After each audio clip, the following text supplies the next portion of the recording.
Are there supernatural powers that can predict the future or influence events? Many who practice channeling, astrology, and tarot believe there are. Others have tried to offer proof. Among those who have claimed to have the power of the occult is Aleister Crowley.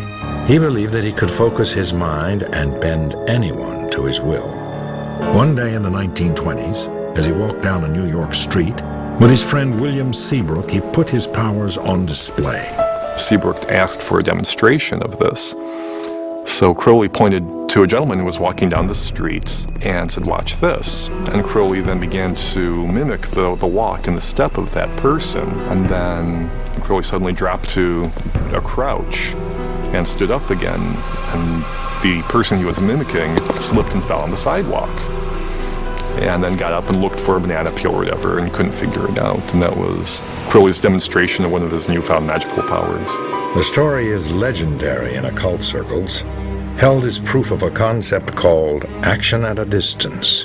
Occultists in general believe that they can affect things far away, whether they can divine them and see them far away, or whether they can actually influence things far away. Magic is both an art and a science. Certain things cause certain effects to happen.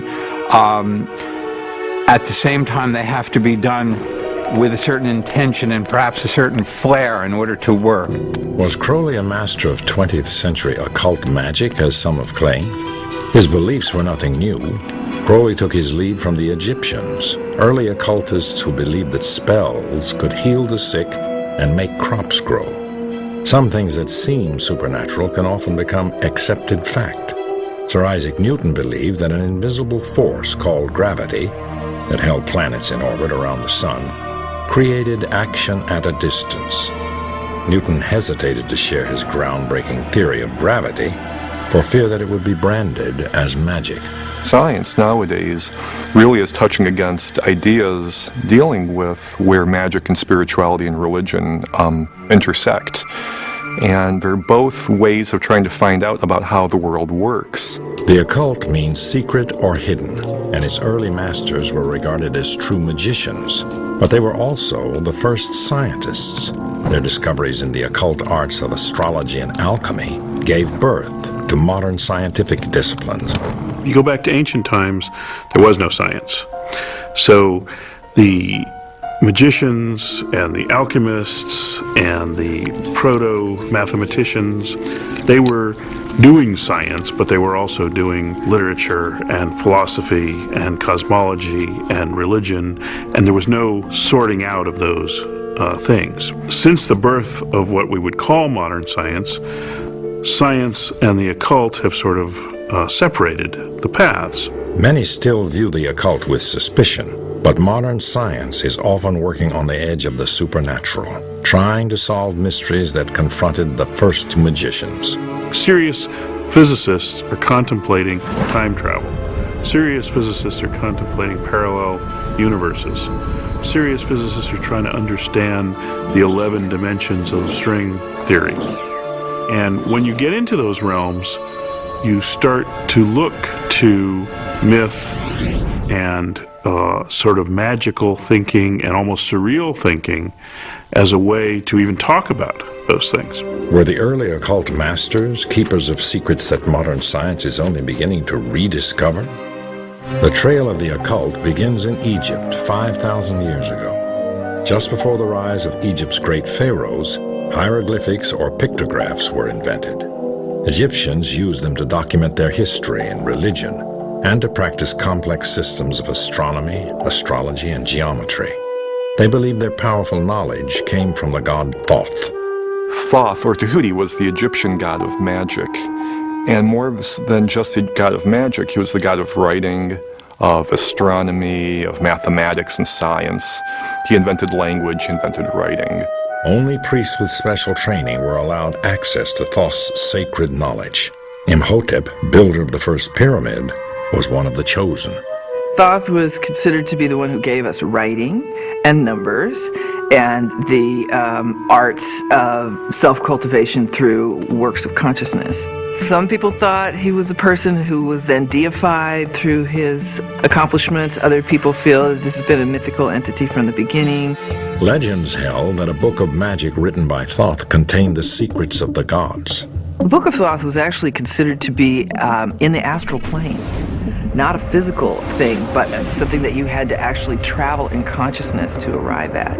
And so this is probably one of those very old incidences of channeling where an individual would get into a special state of mind, contact the Thoth energy wherever it was to be found, and then be tutored by this multilingual, multi-code kind of consciousness. If you were to describe the Book of Thoth, you could also, look at a building like the Pyramid or the Sphinx and say that the teachings contained therein are pages within the Book of Thoth. So all measurement, all words, all concepts are part of the Book of Thoth. But no book of Thoth has ever been found. The god is said to have buried it beneath the Nile and protected its secrets with a deadly curse. Modern archaeologists eventually discovered that the Babylonians had created much of the knowledge Egyptians credited to Thoth. As early as 4000 BC, they were the first to measure planetary movements. They invented the abacus, the first sequential numeric system, and some of the earliest forms of astrology and astronomy. This information spread to Egypt and helped launch one of history's greatest cultures. And like the Egyptians, the Babylonians regarded their knowledge as divine. Every temple was an observatory. It was actually an astronomical site for watching the planets. The whole concept of divining means trying to understand the will of the gods. And in order to understand the will of the gods, you have to have something to read about them, something that you see they're doing. The Babylonians used one of the occult's oldest arts to understand their world, divination, or accessing the supernatural. The movements of the planets through the heavens used to be considered the footprints of the gods and goddesses. And when they would catch up with each other and have interactions, or one would go retrograde and then go forward again, these things were all understood to affect the world. It began in the Stone Age, when shamans invoked the spirits to ensure the success of the hunt. Certain people who were distinguishable by early man as having sort of mystical experiences, and these would be the religious representatives of the clan. These people would have been communicating in ways of imagination to kind of talk to the gods or talk to the spirits or affect certain things that would happen. In Egypt, divination developed into a sophisticated system of rituals and ceremonies designed to contact the gods who ruled their world. Of course, you were trying to influence things like your success in business or the crops. The Egyptians used rituals, they used incantations, they used symbols to convey all of those things. The pharaoh himself was the head of their religion, so that he was probably the chief practitioner of both their religion and their magic. Much of what is called ceremonial magic, the casting of spells, the use of magic words and incantations, came from the Egyptians. When Phoenician traders spread this knowledge throughout the Mediterranean world, magic became practical. They codified an alphabet that would line up the sounds of speech, the number canon, and the zodiacal signs, planets, and features in the heavens, so that you could, with this alphabet, spell sacred words. You could also count and figure and calculate, and you could also do astronomy. The sacred origins of these disciplines were gradually forgotten. In 1212 BC, Ramses II, the last great pharaoh of Egypt, died. Invading armies conquered the land of the Nile. Its occult secrets were lost, but not forever.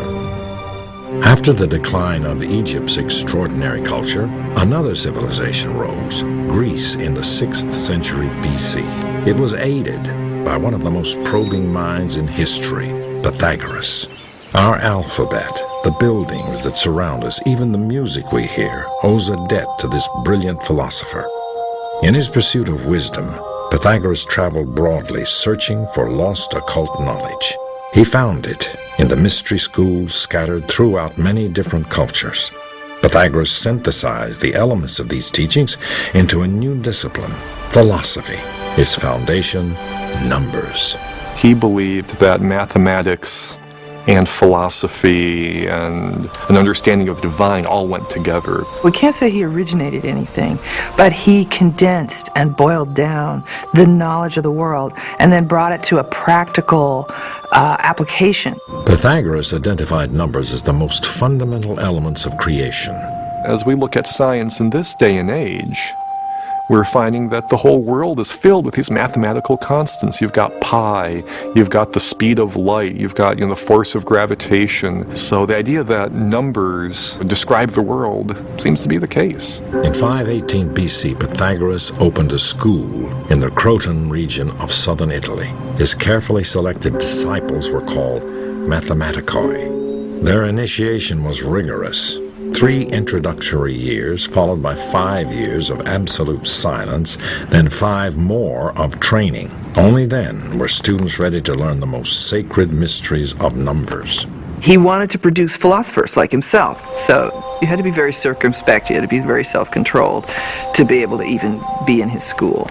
Pythagoras turned the numbering system of the Babylonians into a sacred science. They believed that number was like God. And to connect with this was to be talking to God. And so from that arises a whole lot of symbolism that later becomes numerology, Kabbalah, things like that. Pythagoras discovered that the mystery schools shared the belief that all of creation was at one with God. He did a huge amount of explaining sacred mathematics by showing how the 1 splits and becomes 2, the 2 finds a synthesis and becomes 3, the 3 breaks open and becomes the 10,000 things. And that same story you read in the I Ching, you read in other metaphysical ancient documents, because everybody was trying to understand, how do we get number out of all? Many credit Pythagoras and his school with the development of numerology and the efficient Greek alphabet eventually adopted by much of Western culture. Pythagoras also applied numbers to decode music, which Greeks regarded as the language of the gods. He invented the monochord, which defined the numerical ratios of the musical scale. Pythagoras believed he had solved the mysteries of the universe. But there was also this idea that there was a music of the spheres, that the heavens itself was playing a sort of orchestral piece. The planets themselves stack up around the sun at harmonic intervals. White light breaks out into color at harmonic intervals. Sound is also harmonically the harmonic sequence that comes out of any given note, those nodes of overtones are all governed by the same mathematics. So it was Pythagoras who articulated harmonic math to the West. Ultimately, the exclusivity of Pythagoras' school caused its downfall. In 508 BC, the school was burned to the ground. There was a point at which his schools were attacked and destroyed and some of his followers killed. Pythagoras himself left and went off into the countryside and died, and no one really knows what happened. Some people think that he committed suicide, but it's a mystery. No one's really sure. The society was hounded into extinction. Generations of later Greeks built upon Pythagoras' philosophy, and Aristotle turned it into science. But then came Christianity. And for the next 1,000 years, religion cast a long shadow over science and the occult. During the first 15 centuries of Christianity, occult knowledge was driven underground. When the Judeo-Christian consolidation of Western spirituality became the enforced model, magic was really moved way off to the sidelines and became a dark and forbidden subject. Priests were the intermediaries between people and the divine. Christianity also wielded unparalleled political influence. The church had developed a hierarchy. It had developed the idea that the Pope took his word from God and then passed that down to the rest. And the church had also cemented itself with certain monarchs. The church closely guarded its exclusive access to divine authority. Like every other in-crowd group, if everybody can do it, then you can't claim that your guys are, special. For centuries, Western Europe lived largely under church control. In the Middle Ages, magic became a rebellious act perpetrated almost as an anti-Christian or an anti-authoritarian type of behavior. The church singled out occultists, condemning them because they believed that an individual could have direct access to God. They took the whole concept of church hierarchy, priests, the church itself, as a place of worship and said, no, you don't need any of this stuff. What you need is to work on discovering within yourself that divine spark. But in the 14th century, the occult would rise again.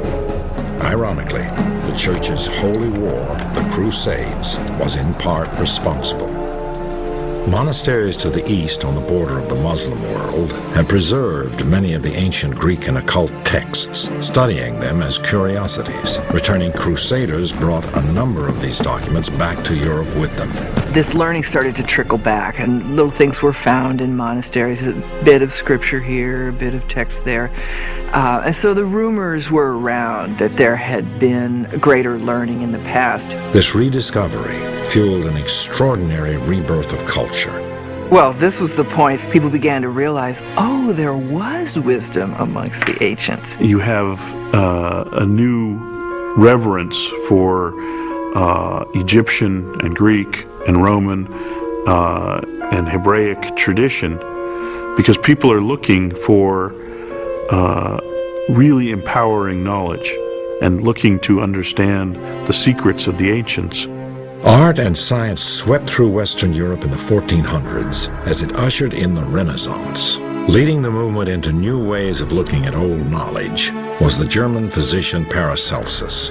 Born in Germany in 1493, Paracelsus trained in traditional medicine but also studied alchemy. Ultimately, forced out of school for challenging the status quo, he embarked on a nomadic life supporting himself with astrology readings. In his far-flung travels, he sought knowledge from any source he could find. Paracelsus went around Europe and talked to barbers, talked to witches, talked to midwives, talked to, the village healer, and gathered together from everywhere what worked. And this was his huge final stance, is I use what works. He rejected outworn theories, ventured beyond accepted boundaries. His pioneering experiments with minerals and chemicals laid the foundation for modern medicine. It was just the beginning of a scientific revolution. The next century would herald the discovery of an occult text that went against more than tradition.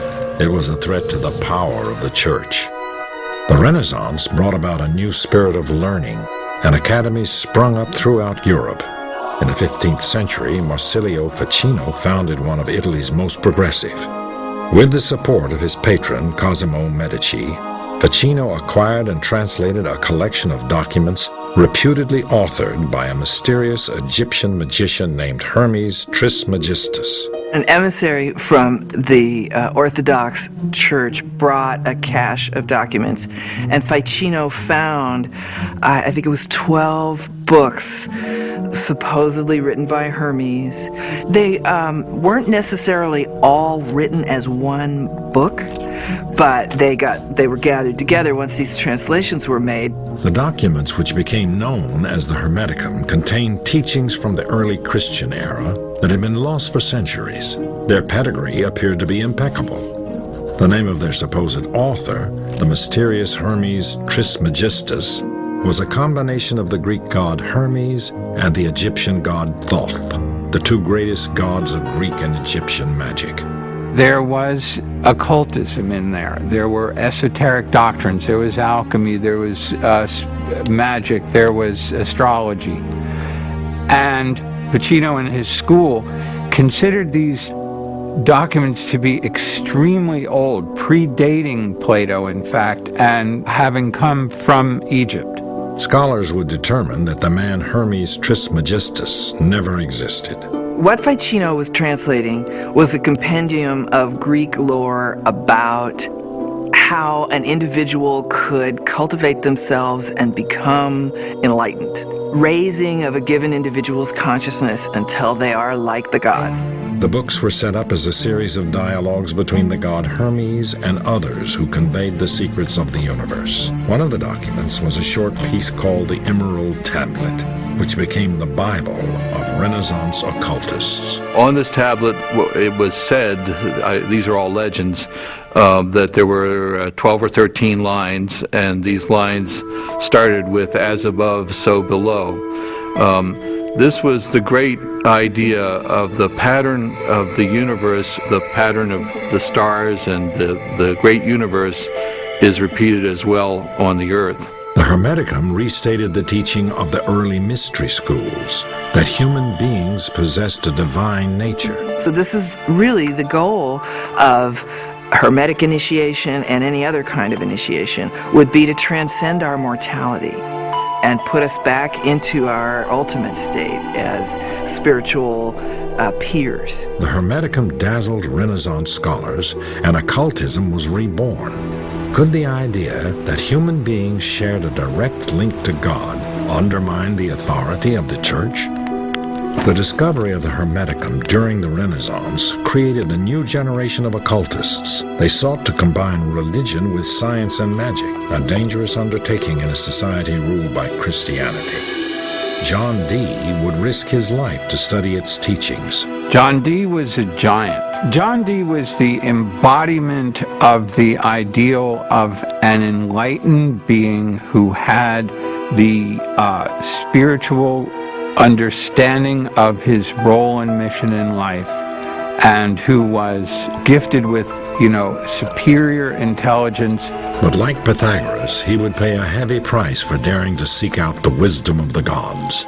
The ultimate Renaissance man, Dee followed in the footsteps of Paracelsus, using experimentation to become a gifted scientist, an inventor, a mathematician, a brilliant cryptographer, and a pioneer in the field of navigation.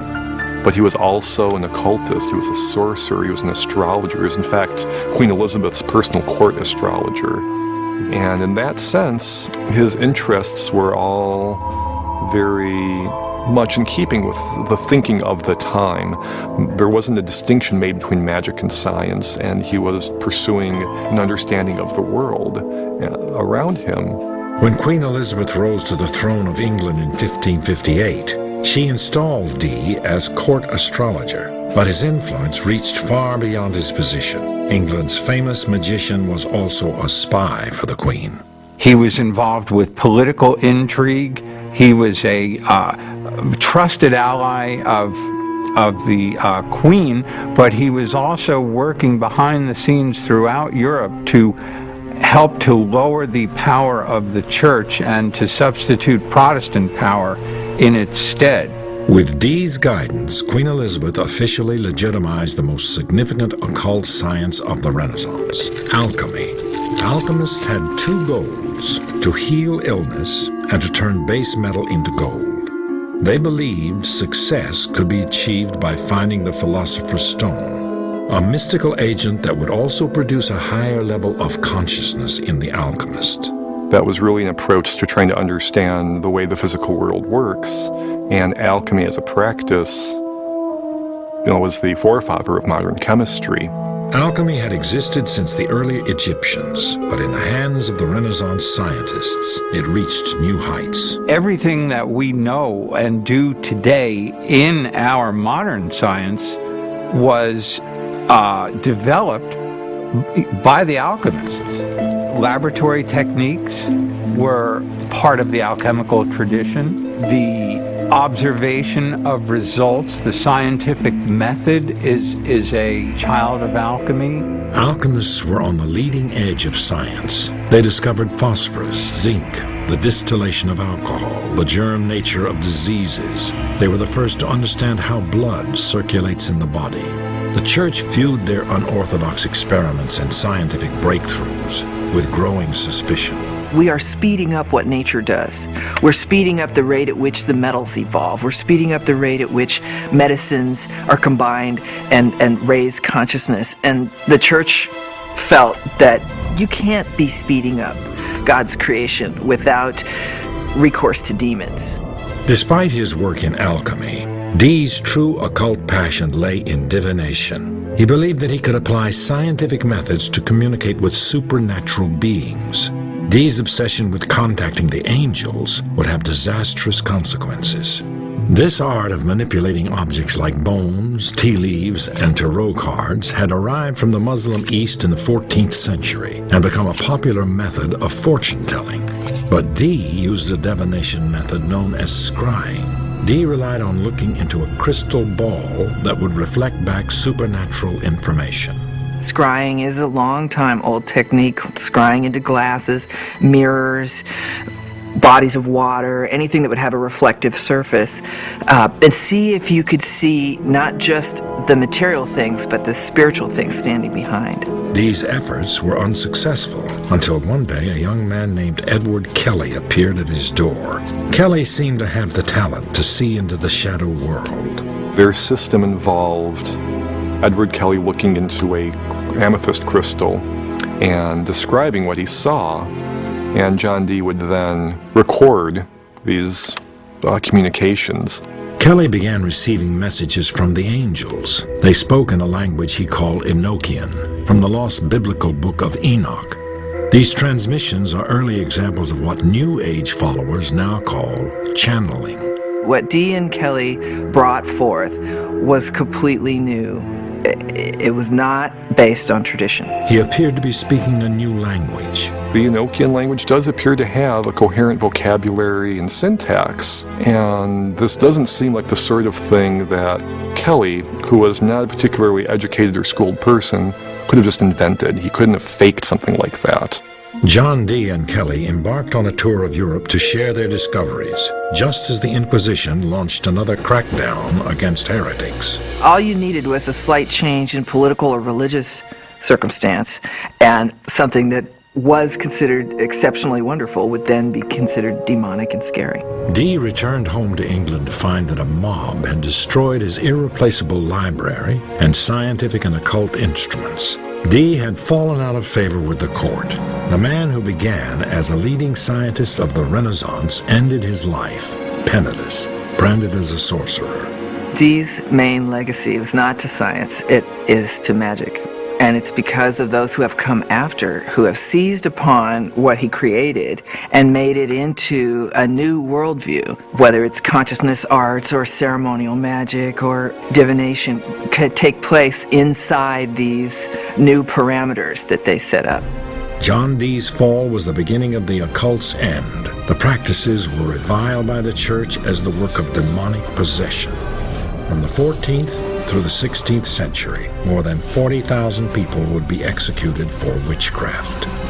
Occult ideas became embedded in the traditions of secret societies, such as the Freemasons and the Rosicrucians. They were tending to do them passed on among secret brotherhoods and organizations because these are very powerful and dangerous ideas, dangerous to status quo, dangerous to institutionalized religion. So there's an element of underground secrecy associated with some of these themes. These havens of safety began to flourish across Europe. Secret societies were instrumental in the new age of enlightenment that swept through Europe in the 1700s and even helped in the founding of American democracy.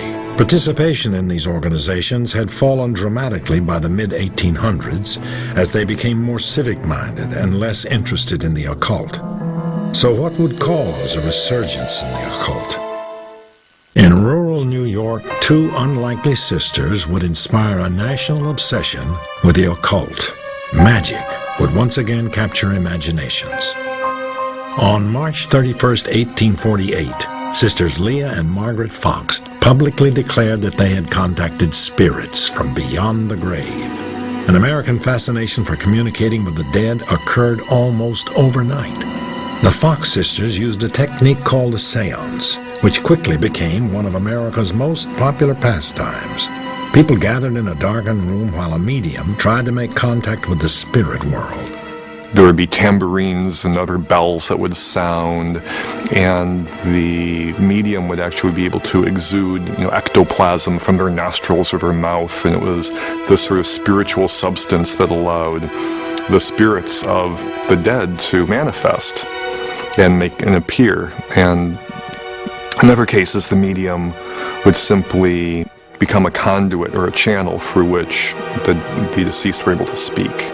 Many who practiced spiritualism believed it would lead to scientific proof of the existence and immortality of the soul. And they gained an iconic champion when the Russian-born Madame Blavatsky arrived in New York at the height of spiritualism's popularity. She soon became the self-proclaimed decoder of ancient occult secrets. She grew up in a wonderful occult library that her father had established. She could see the connections between different cultures, spiritual teachings, and she was attempting to correct the errors of Christianity by bringing in mysticism and spirituality from other cultures. Born in the Ukraine in 1831 to a lower-ranking nobleman, Blavatsky was married early, but she abandoned her husband to spend 10 years traveling the world. She claimed to have studied with mystical adepts in India and Tibet. The exotic cigar-smoking medium became a sensation in the occult circles. She just wouldn't accept limits. She was one of the most educated person anybody who met her had ever met. And they couldn't understand, how could this powerful intellect be in this female body, just chewing up the landscape and producing this tremendous inspiration? Blavatsky's seances were the talk of New York. Mysterious letters would appear, written by spiritual leaders she called the Great White Brotherhood.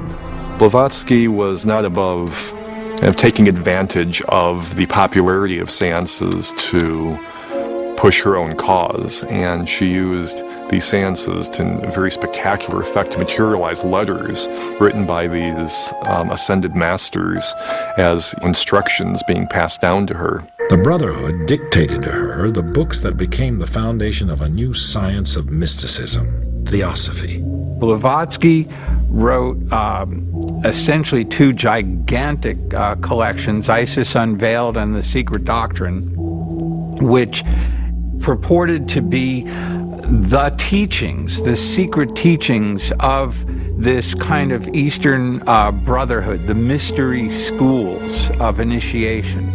And she totally altered the spiritual landscape of Western civilization by introducing those concepts. She was very much a pioneer in bringing ideas of Eastern esotericism into the West. She focused on the similarities between Christianity and Hinduism and Buddhism and other spiritual traditions, arguing that there is in fact a tradition that underlies all spiritual faiths in the world. Blavatsky regarded her work as spiritual science and made connections between recent scientific advancements and occult beliefs. Blavatsky promoted the ancient Eastern mystical view that the essential nature of the world was not matter, but energy, which foreshadowed the discoveries of modern physics. Blavatsky also revived the Eastern beliefs in reincarnation and karma. Quickly acquiring a cult following, she launched the Theosophy Society. The term Theosophy, which Blavatsky coined, really comes from two words. They're of Greek origin. One is theos, which means God, and Sophia, which means wisdom. So the Theosophical Society was teaching divine or sacred wisdom.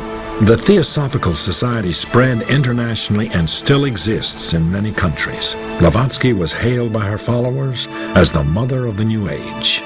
But for all of Blavatsky's charisma, she soon fell victim to her own success. And at the time that she was becoming famous, this business of spiritualism and channeling, and especially seances where you'd call up your dead ancestors, that was going all over the Western world, and she felt like that was charlatanism. And so she wanted to represent a model that stepped outside of that and spoke to the verities, the truths, the larger things. But unfortunately, in the end, she got reduced down to the very thing she was trying to fight. In 1885, Blavatsky was investigated by London's Society for Psychical Research. It concluded that her seances were rigged. Writings didn't magically come from beyond the grave. There was a spring-loaded device in the bedroom above her chamber that allowed someone to put a letter into this device and have it drop down between the floorboards and materialize in your hands. Though many devoted followers refused to abandon Theosophy, Blavatsky was now tainted with fraud. She died soon afterwards. Her followers established a new headquarters in India where Theosophy thrived. A young protege, Krishnamurti, was identified as a reincarnated master and groomed to lead the Theosophy Society into the 20th century. Blavatsky's synthesis of Eastern and Western spirituality broke new ground in occultism. A man described by newspapers as the most wickedest man alive claimed he had penetrated even deeper into mysteries. Born in 1875, Aleister Crowley was raised in a strict religious household. His mother nicknamed him the Beast from the Book of Revelation. It was a title he embraced his entire life. He identified himself as the Antichrist, as the force that would take away this terrible Christian program which had so warped his childhood. Crowley began studying the occult as a member of the Golden Dawn. The Hermetic Order of the Golden Dawn was the secret society par excellence of the Victorian age in England. It brought together, again, the knowledge that was available at that point in time. So you had tarot, and you had Kabbalah, and you had John Dee's angelic magic and Rosicrucian traditions all being melded together under a single system. The Golden Dawn attracted many of the London intelligentsia. Crowley, though, ultimately broke away from the group. He would find his own system of belief after a trip to Egypt, where his wife received a mystical signal that told him to prepare himself for a message from the gods.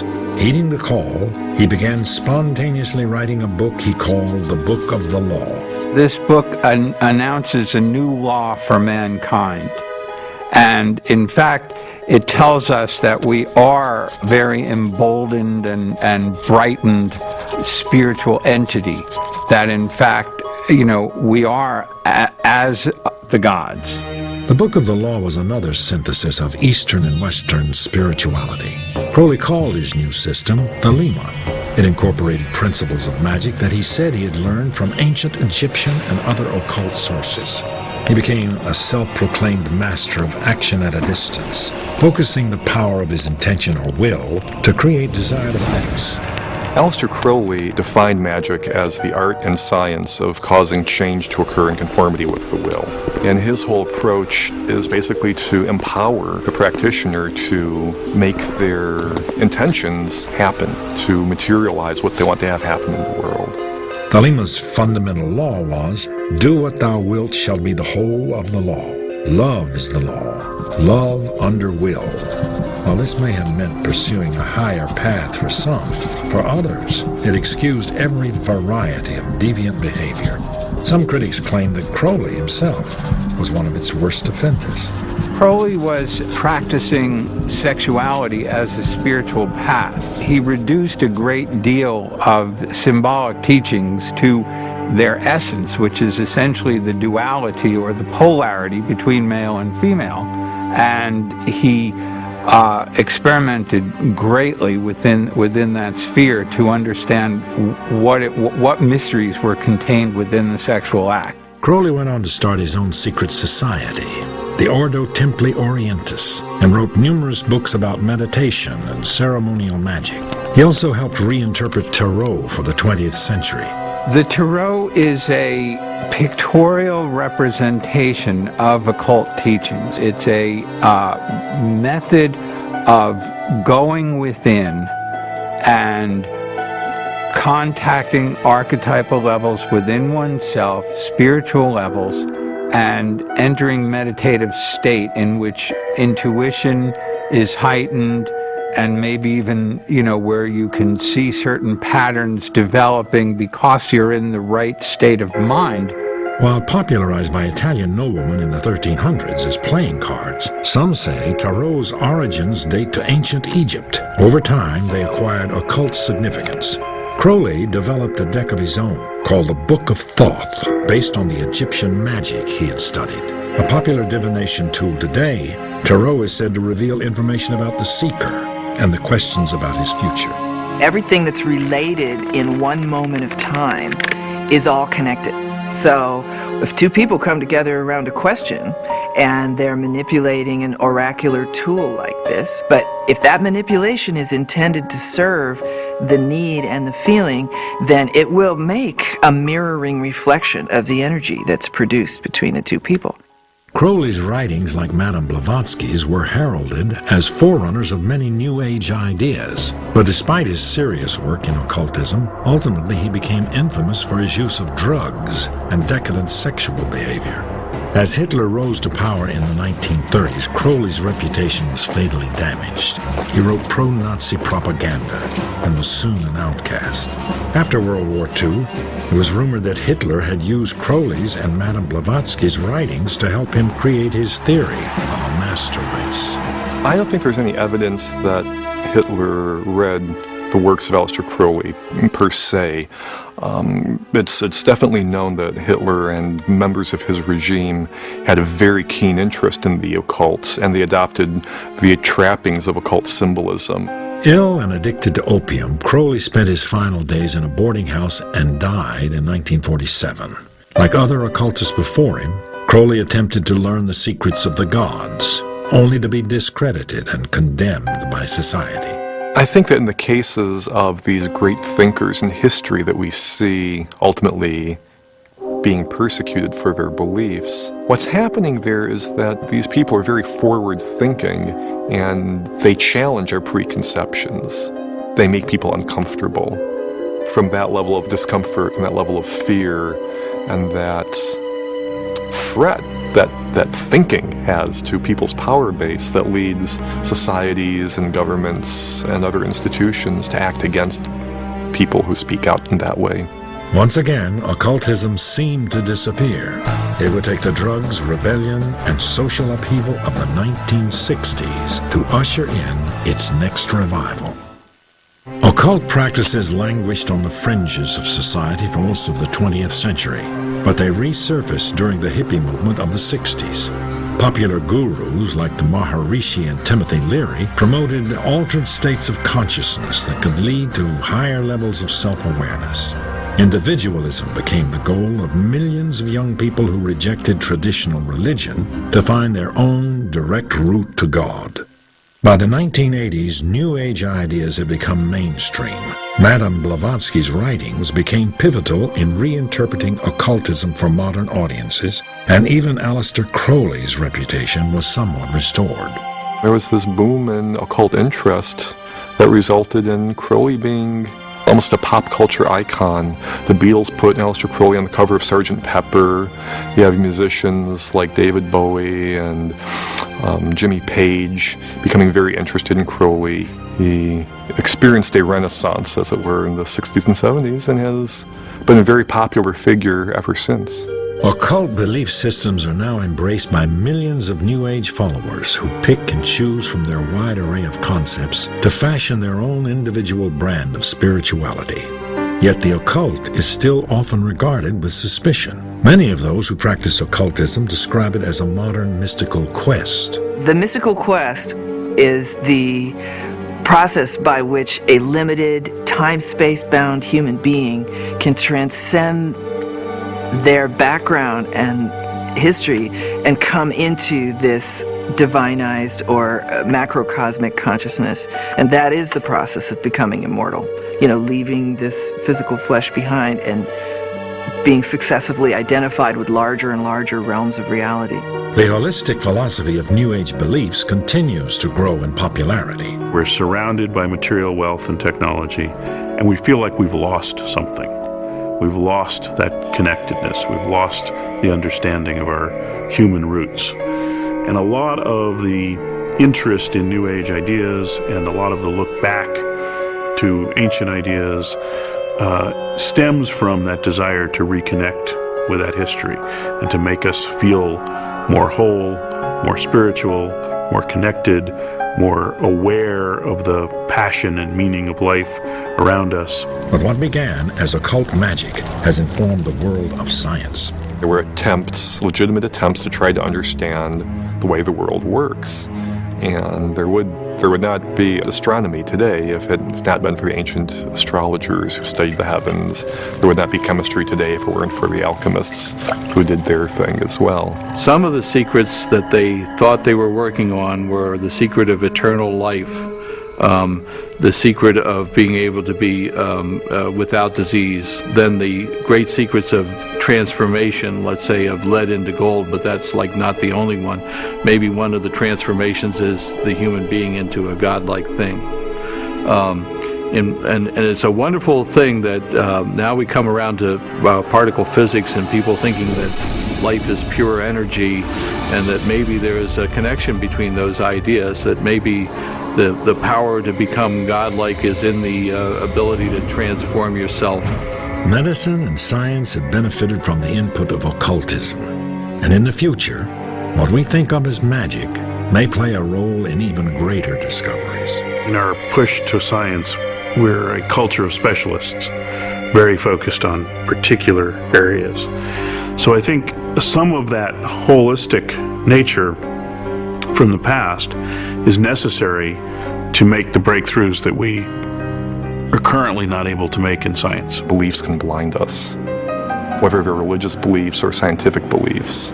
And the great thing about these occult sorts of experiments is that they keep us open to possibility. Despite the progress made by science, the modern world is still full of mysteries that may never be solved. It's the unknowable. It's the mystery. And that mystery is the center of the spiritual quest.